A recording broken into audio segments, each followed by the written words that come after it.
বন্ধুরা, আপনারা অনেকেই হয়তো স্টক মার্কেট নিয়ে সিরিয়াস, কিন্তু আপনারা সঠিকভাবে ডিসিশন নিতে পারছেন না যে কিভাবে স্টেপ বাই স্টেপ, কোন স্টেপের পর কোন স্টেপে আপনি স্টক মার্কেটকে সঠিকভাবে শিখতে পারেন, যাতে করে এই মার্কেট থেকে আপনি আপনার একটা পারফেক্ট ক্যারিয়ার তৈরি করতে পারেন।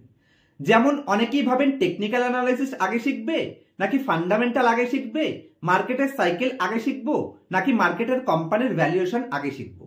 যেরকম একজন সাকসেসফুল ক্রিকেটার হতে গেলে আপনাকে আগে এটা ডিসিশন নিতে হবে যে আপনি একজন বোলার হবেন নাকি আপনি একজন ব্যাটসম্যান হবেন। সেক্ষেত্রে আপনাকে ডিসিশন আলাদাভাবে তৈরি করতে হবে। সেরকম স্টক মার্কেটেও আপনি লং টার্ম ইনভেস্টিং করবেন, সুইং ট্রেডিং করবেন, নাকি ভ্যালু ইনভেস্টিং করবেন, সবার আগে আপনাকে সেই ডিসিশনটা নিতে হবে। সেটা বোঝার জন্য সব থেকে প্রথম স্টেপ, একজন বিগিনার ইনভেস্টর হিসেবে কিভাবে মার্কেট কাজ করে, মানে মার্কেটের সাইকেল, সেটা আপনাদের বুঝতে শিখতে হবে।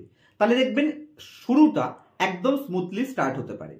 আর একবার মার্কেটের সাইকেল বোঝার পরে সেকেন্ড স্টেপে আপনাকে বুঝতে হবে যে স্টক স্পেসিফিক কোন ধরনের কোম্পানিকে কখন পারচেস করতে হবে।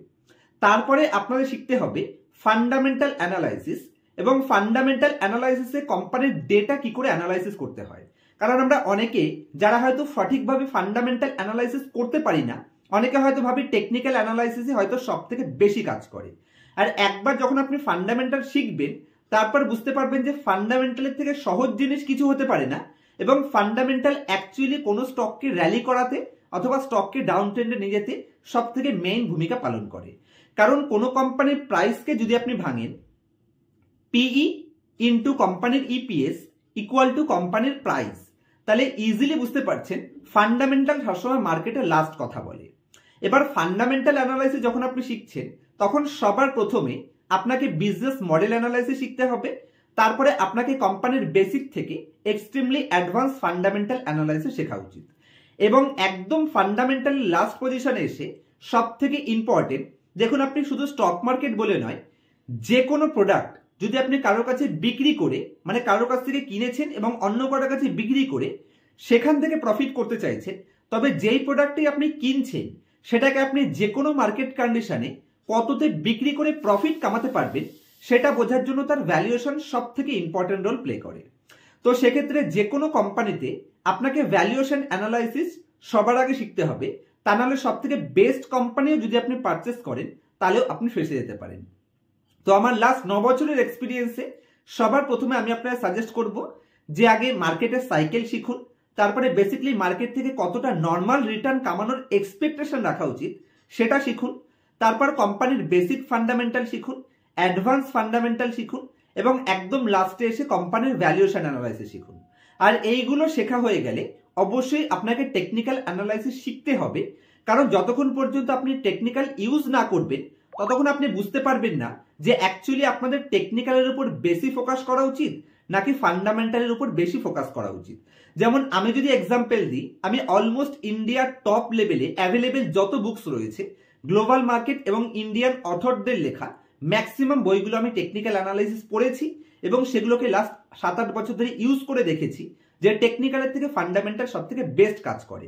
কিন্তু যারা ফান্ডামেন্টাল অ্যানালাইসিস থেকে কোনো কোম্পানি থেকে 2-3 গুণ প্রফিট কামায়নি, তারা কিন্তু টেকনিক্যালের উপর সবার আগে বিলিভ করবে। কারণ তারা তো জানে টেকনিক্যালে 2-4-10% করে কামিয়ে এসেছে। তো সেক্ষেত্রে আপনাকে আগে নিজেকে প্লে করতে হবে যে কোনটা কোনটা আপনার জন্য বেস্ট হচ্ছে। যদি অনেকে ধরুন ভ্যালু ইনভেস্টিং করে, ধরুন আমি একজন ভ্যালু ইনভেস্টর, আমি যদি আপনাকে ভ্যালু শেখাতেও চাই, আপনি হয়তো সুইং ট্রেডিং এর জন্যই তৈরি হয়েছেন। কারণ ধরুন যে শর্ট ক্রিকেট খেলে সে কখনো লং খেলতে পারবে না। ধরুন একজন ক্রিকেটার যিনি ধরুন টেস্ট ক্রিকেটের জন্য তৈরি হয়েছেন, তাকে যদি আমি টি-20তে নিয়ে গিয়ে দাঁড় করিয়ে দিই, তারা কিন্তু বেস্ট পারফর্ম করতে পারবে না। সেক্ষেত্রে সবকিছুই আপনাকে শিখতে হবে। তবে শুরুটা করুন আপনি ফান্ডামেন্টাল দিয়ে, লাস্টে গিয়ে আপনি টেকনিক্যাল ইউজ করুন, তাতে করে আপনি মার্কেট থেকে কিছু হারাবেন না।